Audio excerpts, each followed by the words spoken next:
hours since their short business meeting, there had been precious little silence. The beehive in the walkout basement was cramped.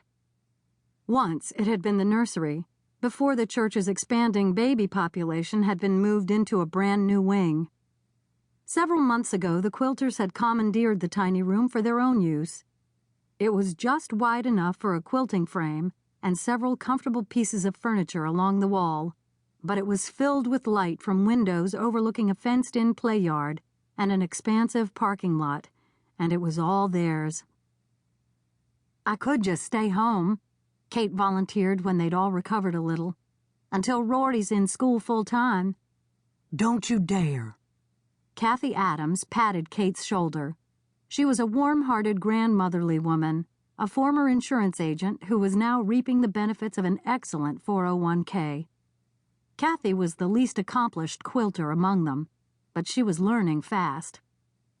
Peony Greenway cleared her throat.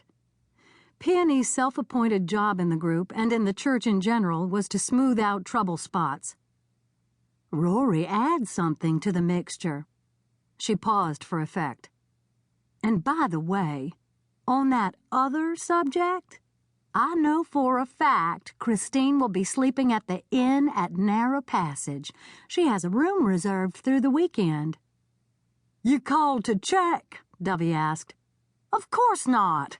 Peony realized Dovey was teasing and relaxed her spine a millimeter. "Reverend Kinkade mentioned it, that's all. He asked if the inn was a good place for Miss Fletcher to stay." "So Sam wanted the word to go out that they aren't sleeping together, in case any of us have narrow little minds," Kathy said. Almost nobody but Peony called the Shenandoah Community Church's present minister Reverend Kinkade. It was hard to imagine their jeans and t-shirt clad pastor with a title that formal. "Narrow minds, narrow passage." Dovey inclined her head toward the door, which was propped open so Rory and his younger sister Bridget, who was napping in an overstuffed armchair in the corner, could run in and out at will. "Narrowing window of opportunity for gossip." In the fenced-in play yard, Rory could be heard screeching. Soon he would be back inside to make a full report.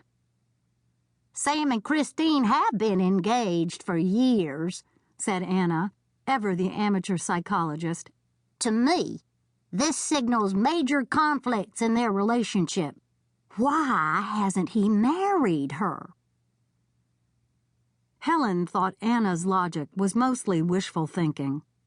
Sam was a charismatic charmer who attracted females the way the trumpet vine against her barn attracted hummingbirds. At 44, Anna was at least 10 years too old to be a contender, but she still had a crush on the minister.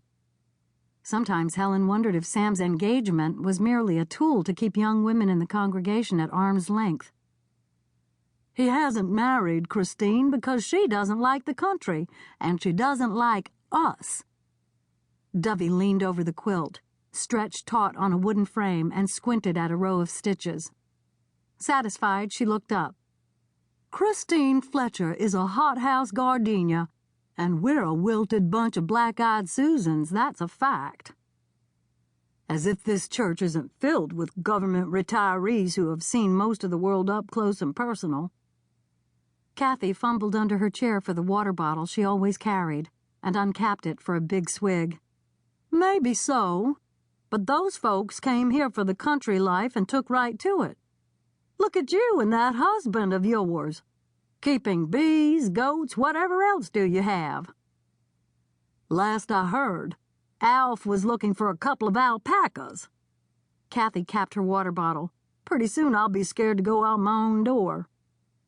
"Was a time not so many years ago in these parts that farming was deadly serious." Helen looked up from her perfect line of stitches. "And nobody was from anywhere else." "Must have been pretty boring," Kathy said.